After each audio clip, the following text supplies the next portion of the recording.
one told you life was gonna be this way. Your job's a joke, you broke, your love life's the old way. It's like you're always stuck in second gear.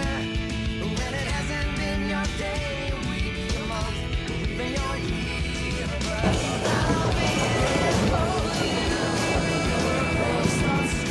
I'll be there for you. Like I've been there before. I'll be there for you.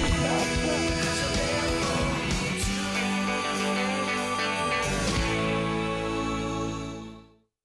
Bon, effectivement, cette affaire défraye la chronique, et qui plus est, je dirais, la chronique dans les rangs des policiers de terrain que nous représentons, à savoir les gardiens de la paix. Pourquoi? Parce que manifestement, les agissements aujourd'hui ont jeté une suspicion dans nos rangs et ont provoqué aussi manifestement une rupture de confiance avec la hiérarchie policière. Rupture de confiance qui était déjà palpable malheureusement depuis trop longtemps, mais qui aujourd'hui s'accentue. Pourquoi? Parce que les policiers de terrain, ceux qui sont soumis à des contraintes, je dirais, effrénées, liées à la menace terroriste, mais pas qu'à la menace terroriste, aujourd'hui ne comprennent pas comment se fait qu'il ait fallu, je dirais, l'article et la vidéo publiée par Le Monde pour qu'apparaissent les agissements ô combien punissables et condamnables de cet individu. Dès lors, aujourd'hui, les gardiens de la paix se posent des questions sur ce qui a pu se passer en amont, se posent des questions, j'ai eu l'occasion de m'exprimer à plusieurs reprises dans les médias, et aujourd'hui, on a l'impression aujourd'hui d'être confronté à une police parallèle, dictée par certains, et je n'ai même employé un mot très fort, mais dont j'assume la complète responsabilité, à savoir à ce que nous étions confrontés, ni plus ni moins qu'à des barbouzes. Alors les policiers aujourd'hui sont en attente de décision. Les policiers n'ont pas très bien compris non plus, je dirais, les passages de témoins qui ont eu effet entre les responsables de la préfecture de police de Paris, entre autres. Et aujourd'hui, on a du mal à comprendre, nous gardiens de la paix, on a du mal à comprendre comment la haute hiérarchie policière de la préfecture de police n'était pas au courant des agissements de M. Benalla et de quelques-uns de ses comparses. J'ai entendu dire qu'il serait amené à prendre la direction dans quelque temps d'un service qui devrait regrouper les services de sécurité de l'Élysée pour les faire mieux fonctionner. Là aussi, je dément formellement. Alors, quels sont les avantages dont il bénéficie? Je ne pourrais pas répondre à cette question car on touche au cœur de l'organisation.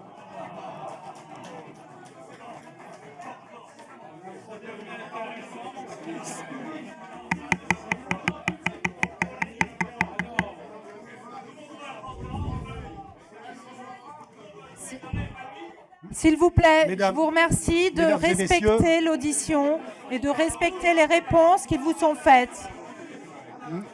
Mais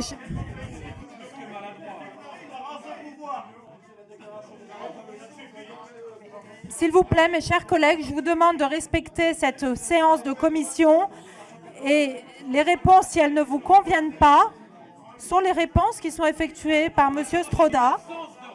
Non, ce n'est pas une absence. Je vous rappelle que M. Stroda a très fermement rappelé les principes de séparation des pouvoirs auxquels nous devons être fermement attachés. Monsieur, on voit nettement que M. Benalla disposait d'un téléphone, un accès au réseau. Est-ce que c'est le réseau Acropole dans ces cas-là? Est-ce qu'il est enregistré? Et donc, est-ce qu'on peut avoir accès aux enregistrements? Merci, Monsieur Marseille. Je peux me permettre, il y avait aussi une question sur les radios et si on avait des sons, évidemment, si M. Benalla avait parlé avec un système Acropole.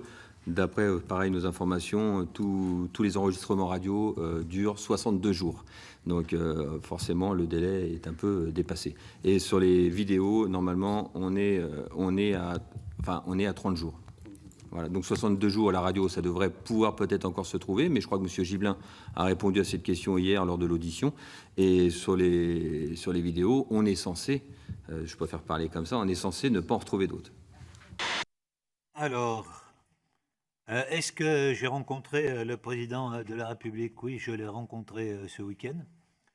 avons-nous parlé des faits le moins possible? La discussion est simple. La vérité, rien que la vérité. Les faits, rien que les faits. Non, le président de la République était plutôt préoccupé de l'avancement de la réforme constitutionnelle et des blocages qui pouvaient exister. Deuxième point.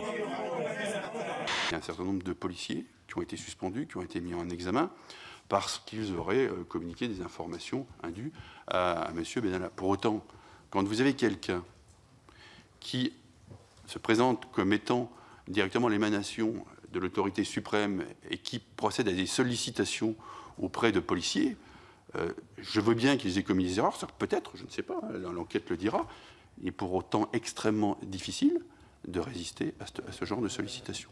Donc le cœur du problème, et j'en termine, c'est effectivement de savoir quelles sont les missions de ces gens-là et est-ce qu'ils ont une raison d'être. À mon avis, non, puisqu'il y a un GSPR qui est chargé de la sécurité rapprochée de la présidente de la République. Merci. Alors, en ce qui concerne les relations de M. Benalla avec mes collègues du groupe de sécurité du président de la République, du GSPR, qui relève du service de protection des hautes personnalités, il y a une alternance en fonction du président. Parfois, ce sont nos collègues gendarmes, parfois, ce sont nos collègues policiers qui assurent cette protection. Depuis la fin de semaine dernière, les langues commencent à se délier. Manifestement, M. Benalla faisait régner la terreur au sein du GSPR. M. Benalla n'hésitait pas, d'après les propos qui nous sont rapportés, bien évidemment, nous n'étions pas témoins de ses propos ni de ses agissements, mais il semblerait manifestement que cette personne allait jusqu'à l'insulte à l'encontre des gradés et gardiens de la paix, voire même peut-être des officiers constituant ce groupe. Aujourd'hui, il est bien évidemment, pour répondre à votre question, il n'est pas question aujourd'hui qu'un policier puisse avoir à obéir à une personne qui ne relève pas de la hiérarchie policière. C'est complètement inconcevable. Bien évidemment, il y a le statut du corps préfectoral, mais ça, on est dans un autre domaine, parce qu'en l'occurrence, jamais un préfet ne se permet d'ordonner à un policier, sauf en passant bien évidemment par sa hiérarchie directe. Mais là, on est vraiment dans un système pour le moins opaque d'une personne qui a tenté notamment, là encore les langues se délient, d'avoir une intimidation constante et récurrente et d'avoir tenté de réformer le système de sécurité du GSPR, notamment pour le fort de Brégançon, ces dernières semaines. Mon organisation syndicale n'a jamais été associée à ce débat. Je sais qu'il a tenté de le faire et pour le coup, effectivement, une organisation syndicale, autre que la nôtre, s'est opposée légitimement à cette tentative, je dirais, de restructuration. Mais là, on était vraiment sur une personne qui jouait de sa relation. Après, le système, pourrait-on dire, comment se fait-il que des policiers puissent accepter des ordres, des instructions, accepter autant peut-être de quolibets, sinon même d'insultes? La problématique se fonde sur le fait que nous sommes inclus dans une chaîne hiérarchique aussi, et que cette personne avait quand même le statut de chef de cabinet adjoint de l'Élysée, et faisait régner la terreur à travers son statut.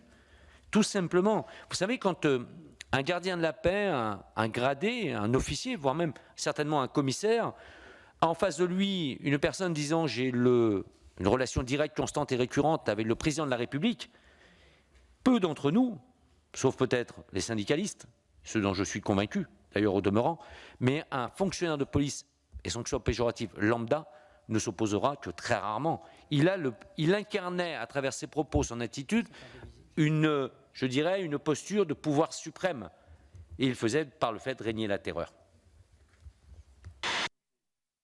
Monsieur le Préfet, je voudrais d'abord dire que nous avons lu au journal officiel le décret du Président de la République en date du 5 juillet, par lequel il est indiqué que par limite d'âge, comme c'est normal, vous êtes admis à faire valoir vos droits à la retraite à compter du 6 octobre prochain. Et au moment où un long parcours au plus haut niveau au service de l'État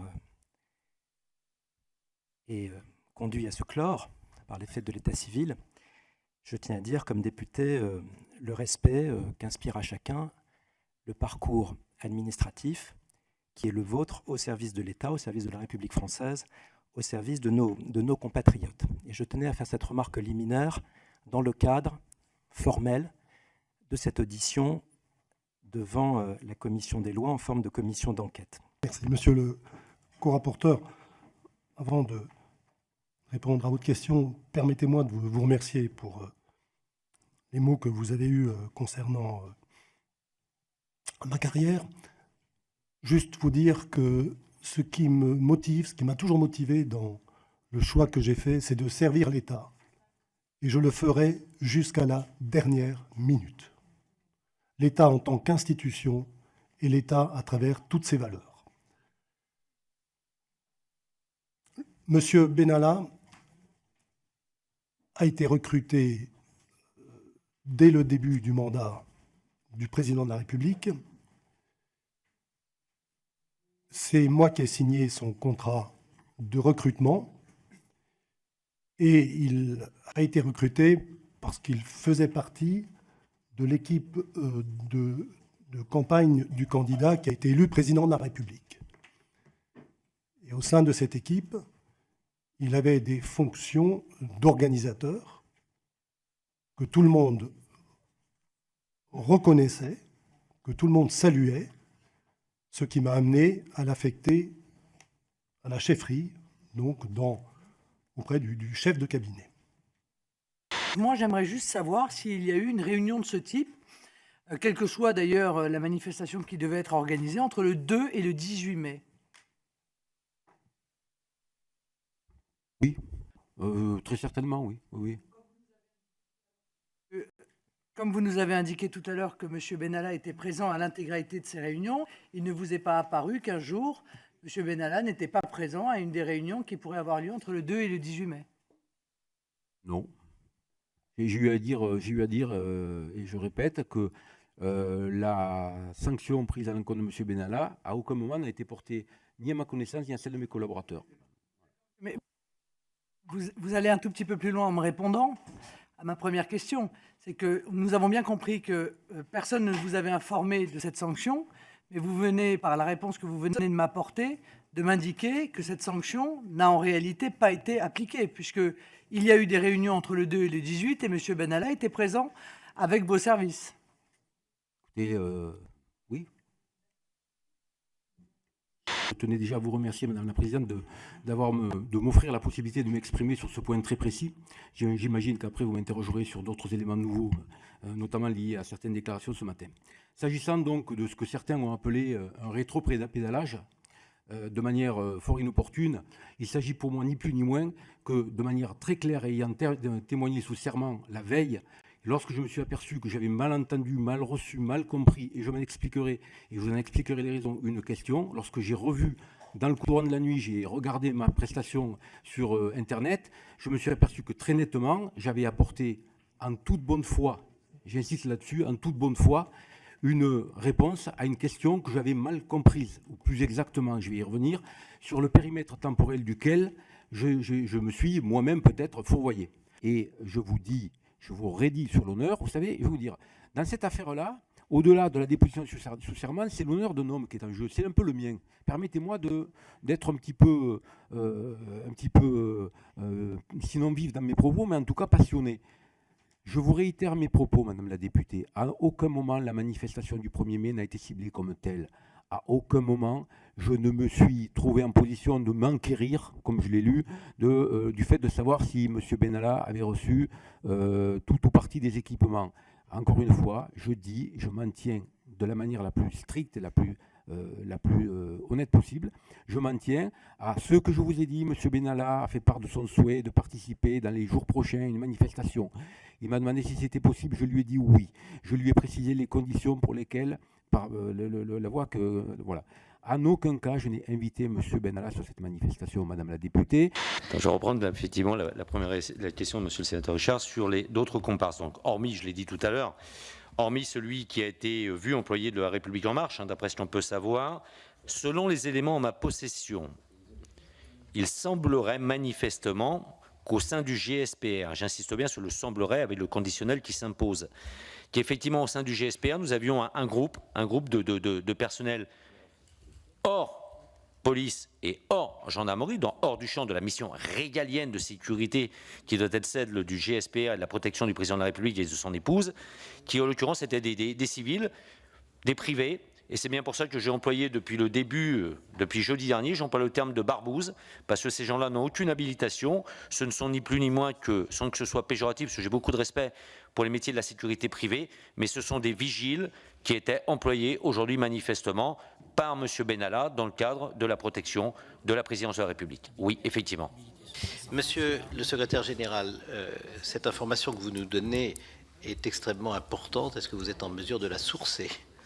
Je vais la sourcer. Moi, j'ai les renseignements que j'ai, c'est bien évidemment à travers nos réseaux de délégués au sein du service de protection des hautes personnalités du SPHP, et bien évidemment par effet, je dirais, sur le GSPR. Les éléments que j'ai eus m'ont été rapportés effectivement par mes représentants locaux qui m'ont dit, effectivement, qui m'ont affirmé qu'il y avait des groupes de privés qui travaillaient, en l'occurrence, avec M. Benalla et qui provoquaient justement des tensions avérées entre les fonctionnaires de police et M. Benalla et ses comparses, qui en l'occurrence, et ça serait d'ailleurs un des motifs de la réorganisation des GSPR dans la perspective de la protection du fort de Brégançon pendant les vacances du président. Il y a des noms ? Monsieur le secrétaire général, est-ce que vos correspondants vous ont indiqué le nombre de vigiles ? Non, je n'ai pas le nombre précis, Monsieur le Président, mais on peut s'en enquérir et je ne manquerai pas de porter à votre connaissance, si vous me le permettez, de tels renseignements. Et puis quand ? Le savez-vous et pourrez-vous nous l'indiquer aussi ? Je pourrais vous l'indiquer. Effectivement, les langues se délient parce que vous comprenez aisément que quand on a essayé d'avoir des renseignements le week-end dernier, il y avait, je dirais, une chape de plomb et quelque peu des refus de répondre à nos sollicitations en la matière, ce qui se comprend aisément depuis les fonctionnaires qui sont affectés au GSPR, qui ont un devoir de réserve en l'état. Seuls les représentants du personnel pourront s'enquérir de la chose et on essaiera d'avoir le maximum de renseignements pour qu'on puisse apporter les éléments nécessaires à l'enquête. Monsieur Chaumette, vous vouliez apporter des précisions. Je voulais simplement apporter une précision, mais qui doit être évidente à mon sens pour tout le monde, c'est que compte tenu de la sensibilité de cette affaire et de l'endroit où était affecté, entre guillemets, Monsieur Benalla, c'est-à-dire ni plus ni moins dans la proximité du président de la République, il arborait systématiquement sa carte à n'importe quel fonctionnaire qui rencontrait du cabinet donc de l'Élysée. Il est bien évident que faire parler nos collègues, et je réponds directement à la question précédemment, que ce soit les gradés et gardiens de la paix, mais aussi la moyenne hiérarchie, les officiers et les commissaires, personne n'allait se répandre sur des travers qui auraient pu être effectués et semble-t-il, puisque le secrétaire général vient d'annoncer qu'effectivement les langues se délient, on apprend qu'il y a eu plusieurs couacs qui n'étaient pas de même niveau, certes, mais qui à la fois faisaient état d'altercations avec les forces de police et de gendarmerie sur certains maintiens de l'ordre, où ils souhaitaient prendre la tête du dispositif ou détourner l'action de la police nationale sur certaines interventions.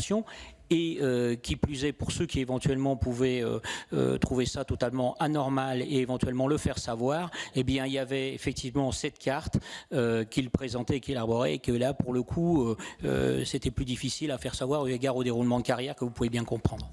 Monsieur Chaumette, c'est très important ce que vous venez de me dire et je vous en remercie, mais cela appelle de ma part une question complémentaire. Quels couacs pouvez-vous les décrire ? Alors effectivement, il a été porté à notre connaissance, mais on pourra amener des précisions encore plus claires dès après. C'est que assez régulièrement, la présence de M. Benalla sur des manifestations où il était forcément autorisé à y aller sur ces manifestations, eh bien systématiquement, il essayait de prendre la main sur le dispositif, y compris auprès de hauts gradés, et certains de nos collègues, donc de nos représentants, ont pu confirmer qu'il y avait eu des tensions et où il a été écarté par le fait qu'il souhaitait intervenir ou décider de telle ou telle manipulation des effectifs.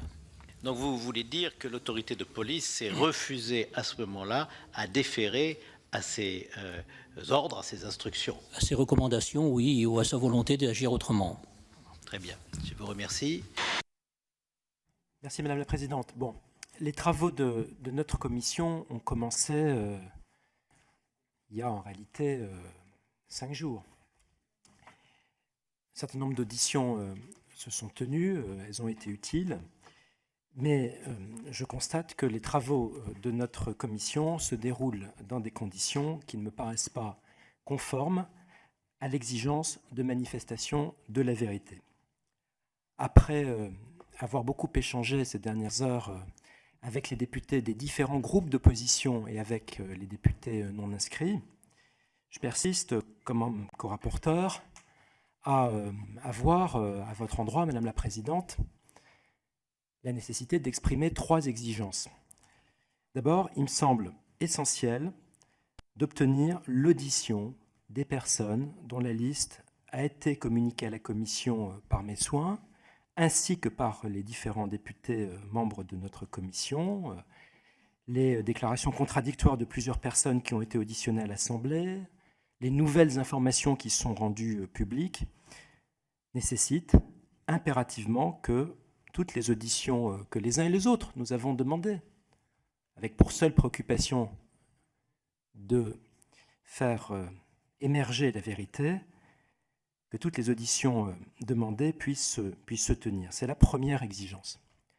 La deuxième exigence, elle consiste bien sûr à souhaiter qu'un calendrier précis de nos auditions permette d'organiser nos travaux de manière sérieuse et rationnelle.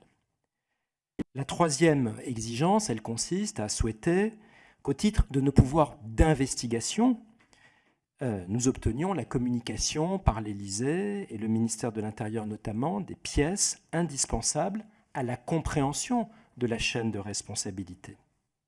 Je pense en particulier à tout document venant de l'Élysée relatif à la rémunération, au contrat, à l'appartement, aux mesures de suspension et ou de sanction dont a fait l'objet M. Benalla, au même document de l'Élysée relatif à la situation de M. Kras.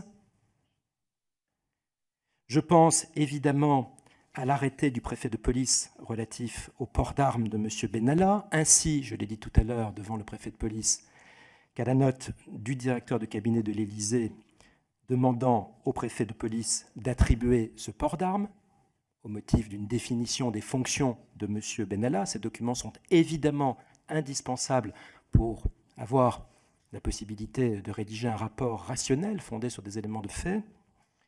Il est indispensable aussi, nous l'avons bien vu encore cet après-midi, que les procès-verbaux des réunions auxquelles M. Benalla a, le cas échéant, participé entre le 2 mai et le 19 juillet à l'Élysée soient communiqués à notre commission.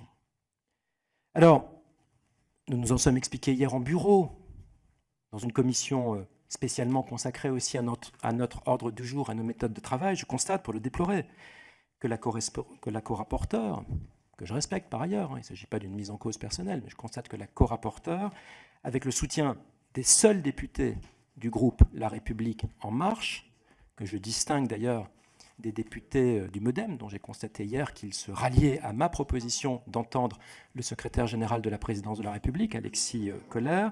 Je constate donc, disais-je, que la co-rapporteure, avec le soutien des seuls députés du groupe LREM, rejette ces demandes.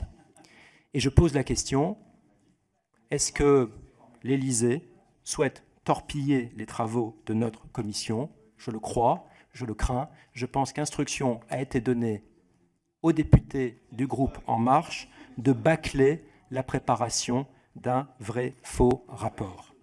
Alors je le regrette. Je le regrette vivement. J'appelle une nouvelle fois la co-rapporteure et les députés du groupe En Marche à cesser de bloquer les travaux de la commission d'enquête dont les pouvoirs expirent, vous l'avez décidé, le 20 août. Il en va de la dignité de l'Assemblée nationale qui ne saurait être aux ordres de l'Élysée.